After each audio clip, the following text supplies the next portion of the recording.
I've seen the footage. I'm not in Butler, but I've seen the footage. It seems that there's about between, I don't know, half a dozen and 8 shots fired. It's the unmistakable crack of gunfire. The audience screams, and Donald Trump seems to touch the back of his head or the back of his neck. Now, it must be said that within a split second, he was surrounded by Secret Service agents, and Donald Trump, after the gunfire had stopped, appeared to raise his fist. Now, whether that was a signal that he was okay, he did look out, and it seems from the audio, and as I say, I can't confirm this, I've only seen it once on the footage, but he seems to say something that's intelligible. So I'm okay, or we're good, or something like that. There's certainly an expression of defiance. I mean, I like you haven't heard the audio, but I can now see the footage because it's playing endlessly on the news channels. And yes, there's a couple of expressions of defiance there, certainly. Well, we certainly can't comment on his health or whether or not he's been hit or injured. He was obviously whisked off stage extremely quickly. And at any of these events, I've been to 20, 25 Trump rallies. We're not there today because we're in Milwaukee ahead of next week. But the security is very tight. You've got to get in very early. People queue up from sort of 7, 8 o'clock in the morning to hear him speak at 5, 7 o'clock at night. And that's because the security is so heavy. If someone has managed to get a firearm into a rally, that's a remarkable breach of security. But he's surrounded by a good number of Secret Service agents, of private security contractors. So how this has happened is quite incredible. But as I say, we can't comment definitively on his health, but there was certainly, as you said, a sort of stand of defiance by Trump after the gunshots were stopped. And I have to say as well, sort of defiance from the crowd. I mean, obviously, they appear relieved that he was able to, and as you say, we can't see if he's walking himself or if he's being sort of ushered in, but he's moving. They were relieved that he was moving into the motorcade. But there seems to be a level of anger from the crowd. It's really stirred them up. Rather than just looking concerned, it looks, quite a riotous atmosphere there. I can't comment on that, Ollie, as I've only just seen the clip of what happened and Trump being surrounded by the Secret Service agents. Certainly there were screams and gasps from the crowd, as you would expect when something like that happens. I imagine now the rally is being dispersed pretty quickly, although the police will also want to interview people who are there and may have witnessed what happened. So, I don't know how the crowd have reacted other than the initial shock of hearing, as I say, what is unmistakably the sound of gunfire.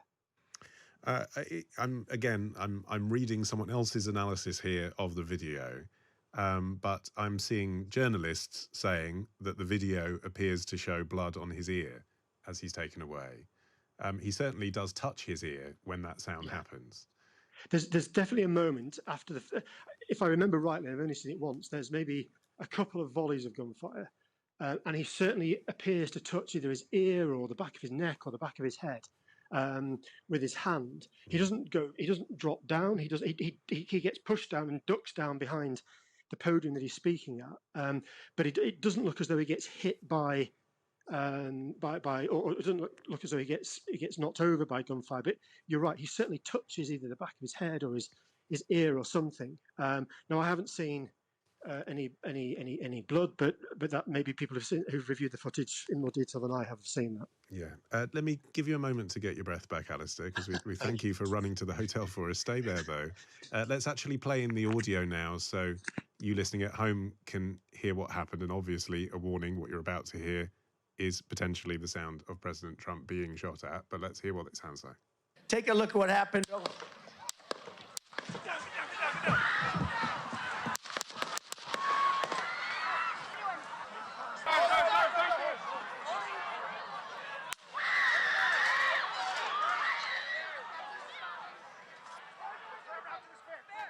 So, Alistair, there you are. You can hear it as it was heard by the crowd. Sure.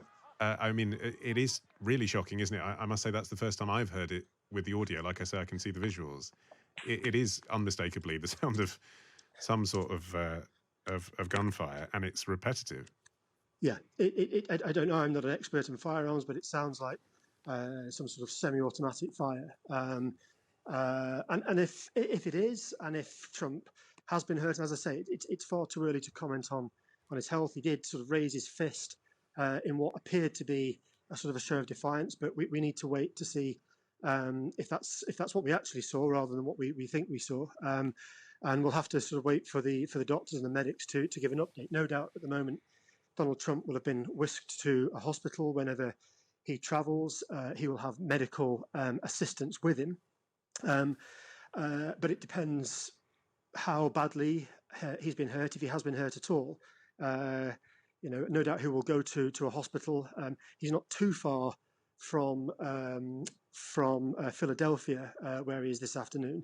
It's a rural rally in Pennsylvania, one of the key swing states. I mean, if Donald Trump manages to win Pennsylvania in November, that's a path back to the White House for him. So he's spending a lot of time in Pennsylvania, as is Joe Biden. But as I say, if he'll no doubt be being taken to hospital now, being seen by doctors, and hopefully before too long we should get an update on his health and condition. Okay, Alistair Dawber, thanks so much for that. I'm sure we'll be speaking again about this, but the Times' Washington correspondent for now. Thank you. I should say as well, since we were talking there, I've obviously been checking on all the different news sources coming into us here at the Times. I can now see from the New York Times a photo for myself of blood on President Trump's face. So there's no question that he's been injured in some way, although he is, as Alistair was saying there, raising his fist defiantly. And it will obviously be remiss to comment any further than that, but he does have blood on his face. It does look like something hit him in the ear, and that's a close-up shot that the New York Times have on their website at the moment.